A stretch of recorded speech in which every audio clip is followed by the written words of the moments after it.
यह एक सुबह की बात है। मैं अपने दोस्त का इंतजार कर रहा था और मैंने सोचा कि पास के कैफे में जाकर कुछ कॉफी भी पी ली जाए। जैसे ही मैं उस जगह में दाखिल हुआ, मैं कैफे के अंदर चारों ओर सिगरेट के धुएं में डूब गया। मैं जल्दी से वहां से भागा और कमरे के बाहर जगह ढूंढी और कांच की खिड़की से कैफे के बाहर की ओर देखते हुए अकेलेपन का आनंद लेना शुरू कर दिया। मैं कॉफी का इंतजार कर रहा था और वहां बहुत से युवा थे जो सिगरेट पर अपनी इच्छाओं को उड़ा रहे थे, और कुछ किशोरों की बेकाबू हंसी और बेहिचक बातें इतनी जोरदार और स्पष्ट थीं, अन्य लोग परेशान दिख रहे थे। देखने से वे सभी एक ही उम्र के और दोस्त लगते थे, लेकिन मैं गलत निकला जब एक लड़की ने दूसरे लड़के को सर कहा, यानी कि टीचर कहा। मैंने आश्चर्यजनक रूप से खुद से सवाल पूछा, एक शिक्षक अपने छात्रों के साथ सिगरेट और कॉफी कैसे साझा कर सकता है? खैर, मैं बस इतना पूछना चाहता हूं कि आजकल समाज में किस तरह के शिक्षक बन गए हैं? शिक्षकों का स्तर क्या है और उन्हें कैसा होना चाहिए?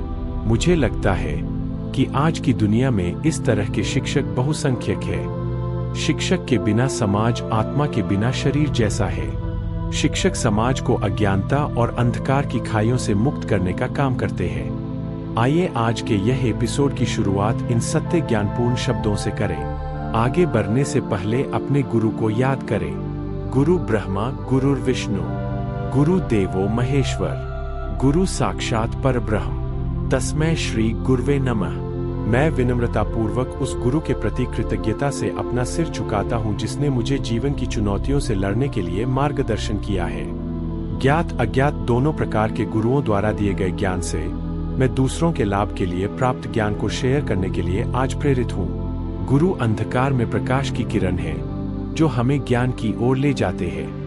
विज्ञान और प्रविधि के प्रगति के बावजूद लोगों के जीवन में सच्चा परिवर्तन आध्यात्मिक शिक्षाओं का पालन करने से आता है। यदि हम भौतिकवादी और आध्यात्मिक दोनों ज्ञान को अपनाते तो समाज उज्ज्वल और खुशहाल होता। लेकिन क्या आज तक इस समकालीन दुनिया में ऐसा हुआ है? आज की दुनिया विज्ञान और प्रौद्योगिकी का इतनी तरक्की कर पाने के बाद भी क्यों इतना खराब समय चल रहा है? क्यों भूख, गरीबी, अज्ञानता नहीं हट पा रही है? विज्ञान का जादू पूरी दुनिया में है, इसलिए विकास भी तेजी से बढ़ रहा है ना? तो फिर इंसान का विकास क्यों नहीं हो पा रही है? किस चीज ने रोक के रखा है दुनिया का विकास? क्या आज इस दुनिया का अंधकार मिटाने में गुरु और चेला का भूमिका अच्छा नहीं हो गया क्या? कौन चूक गया है, ज्ञान जो देता है या वह जो ज्ञान लेता है? क्या हम वास्तव में शिक्षित हैं? हम ज्ञान की खोज करते हैं लेकिन उसका सार नहीं समझते। समाज में व्याप्त अंधकार और अज्ञानता के लिए कौन जिम्मेदार है? शायद सभी गुरु अपनी शिक्षाओं में सफल नहीं हुए हैं। जिस तरह छात्र असफलता के लिए अकेले जिम्मेदार नहीं होते, उसी तरह गुरुओं को भी इसका बोझ उठाना चाहिए। लेकिन यहाँ सच्चे गुरु कौन है? आज इस समय में यही सबसे बड़ा सवाल है।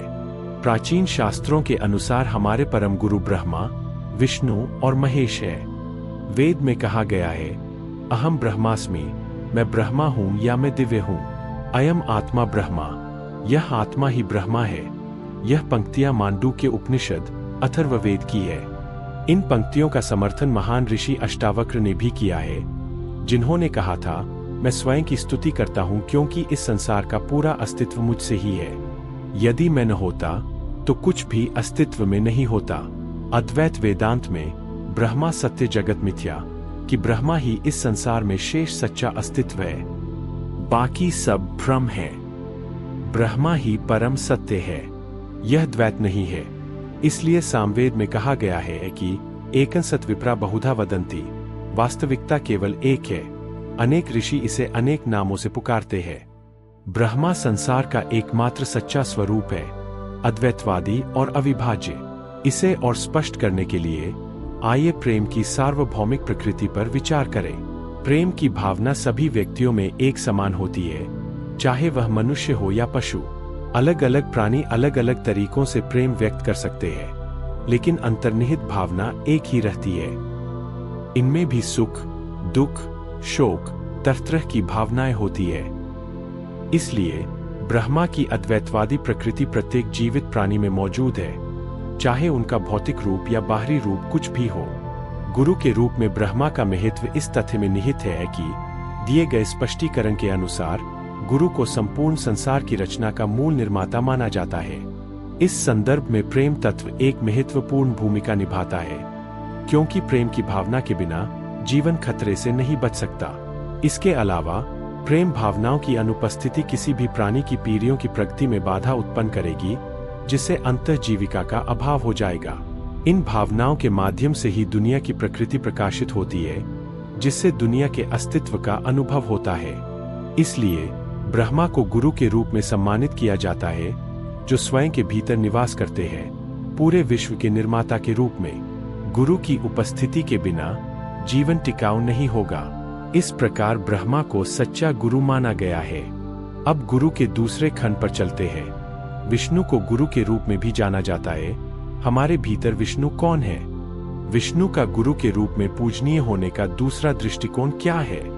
विष्णु सत्वगुण का प्रतीक है, जो पूरे ब्रह्मांड के पालनकर्ता के रूप में कार्य करते हैं।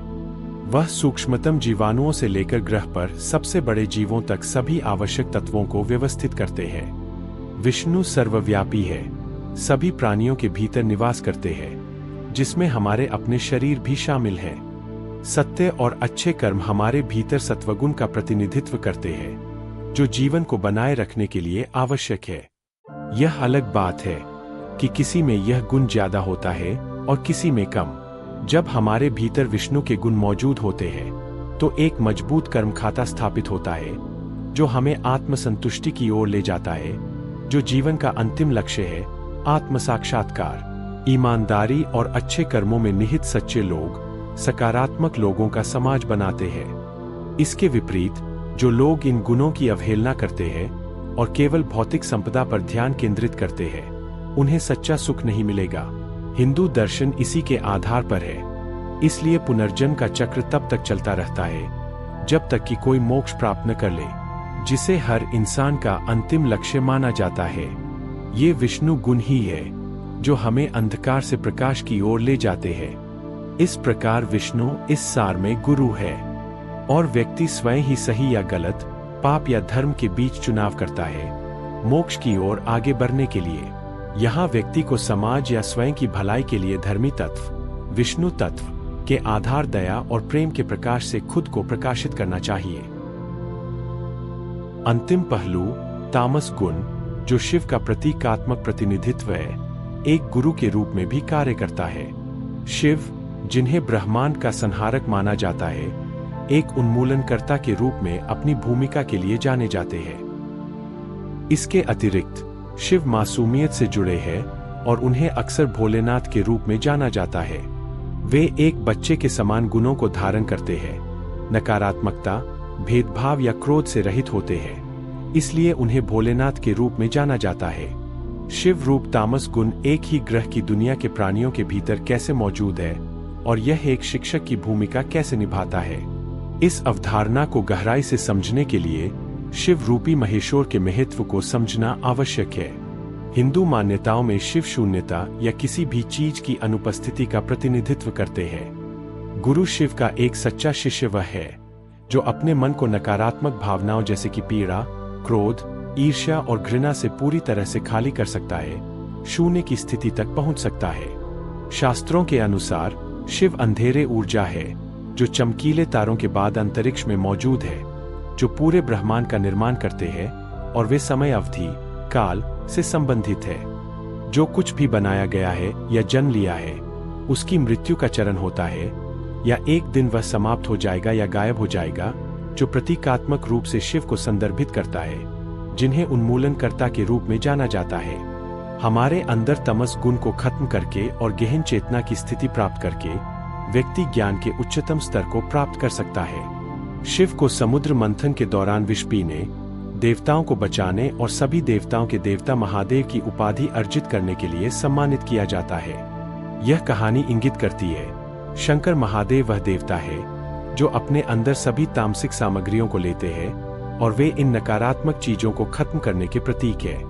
इस कारण से भक्त तामसिक तत्व, भांग, इसके फूल, बीज और गांजा को शिव रूपी महादेव को भक्ति या आत्मसमर्पण के रूप में चढ़ाते हैं। प्रतीकात्मक रूप से तीसरी आंख खोलना ज्ञान और आत्मज्ञान के शिखर तक पहुंचने का संकेत है। महेश आदिगुरु को हिंदू धर्म में पहला गुरु माना जाता है, जो अपने 7 शिष्यों, 7 ऋषियों, सप्तर्षियों को योग अभ्यास और 84 आसन सिखाते हैं, जो फिर मानवता के लाभ के लिए इस ज्ञान का प्रसार करते हैं। यह आषाढ़ शुक्ला पूर्णिमा के शुभ दिन गुरु पूर्णिमा के रूप में मनाई जाती है। जिसके शरीर के अंदर तामस गुण होता है, वह उन सभी नकारात्मक चीजों के द्वारा खुद को खत्म कर सकता है, गहनता की स्थिति की ओर ले जा सकता है और हम स्वयं शिव की कृपा का प्रभाव प्राप्त कर सकते हैं, किसी और के द्वारा नहीं। हिंदू धर्म की एक अन्य मुख्य मान्यता परब्रह्म, परमात्मा, परमेश्वर, एक सर्वोच्च भगवान या ईश्वर की है, जो अद्वितीय और सर्वोच्च इकाई है। परब्रह्म विभिन्न रूपों में प्रकट होते हैं, लेकिन वे एक और सर्वोच्च है। ऋग्वेद घोषणा करता है, एकम सत विप्रा बहुधा वदंती, जिसका अर्थ है सत्य एक है, लेकिन बुद्धिमान लोग इसका वर्णन कई तरीकों से करते हैं। हिंदू धर्म एकेश्वरवादी है, एक की पूजा करता है, लेकिन सभी देवताओं और आध्यात्मिकता के लिए सम्मान के साथ। अधिक सटीक रूप से कहें तो यह एकेश्वरवादी है, जिसका अर्थ है अन्य देवताओं या सर्वोच्च ईश्वर के रूपों के अस्तित्व को नकारे बिना एक सर्वोच्च ईश्वर में विश्वास और उसकी पूजा करना। परब्रह्म सच्चिदानंद है, अर्थात शाश्वत, चेतना और आनंद है। परब्रह्म सर्वोपरि, सर्वकर्ता, सब करने वाला, अंतर्यामी, सर्वज्ञ और प्रगट, गुणातीत गुरु के माध्यम से पृथ्वी पर सदैव उपस्थित रहते हैं। परब्रह्म पुण्यात्माओं को मुक्ति दिलाने, भक्तों की आध्यात्मिक कामनाओं को पूरा करने और बुराई का नाश करने के लिए मानव और अन्य रूपों में पृथ्वी पर आते हैं। उनमें अनंत दिव्य गुण हैं, जिनमें से 6 प्रमुख है: ज्ञान, शक्ति, वीर्य, ऐश्वर्य, दिव्यता, तेज और बल। परब्रह्म स्वतंत्र है और उनकी दिव्य शक्ति सभी पर हावी है। वे निर्माता, पालनकर्ता और संहारक है। वे अनंत ब्रह्मांडों के एकमात्र नियंत्रक है। वे माया से ऊपर है और अपनी शक्ति से इसे नियंत्रित करते हैं। उनकी संगति से जीव और ईश्वर दिव्य बन सकते हैं।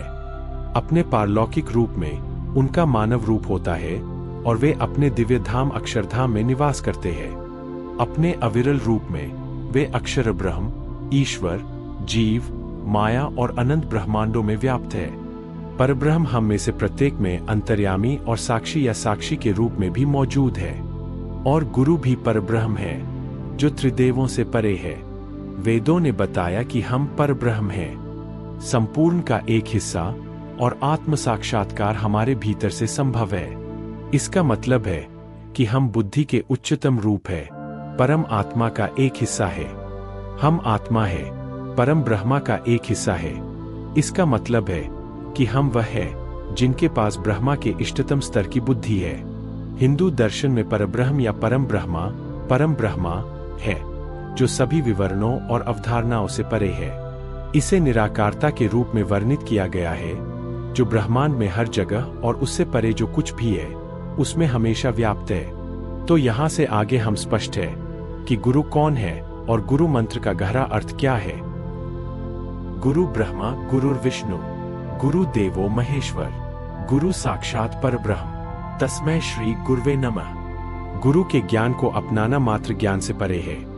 यह एक परिवर्तनकारी यात्रा बन जाती है, जहां गहन अंतर्दृष्टि अज्ञानता को भंग कर देती है और सभी चीजों की परस्पर संबद्धता को प्रकट करती है।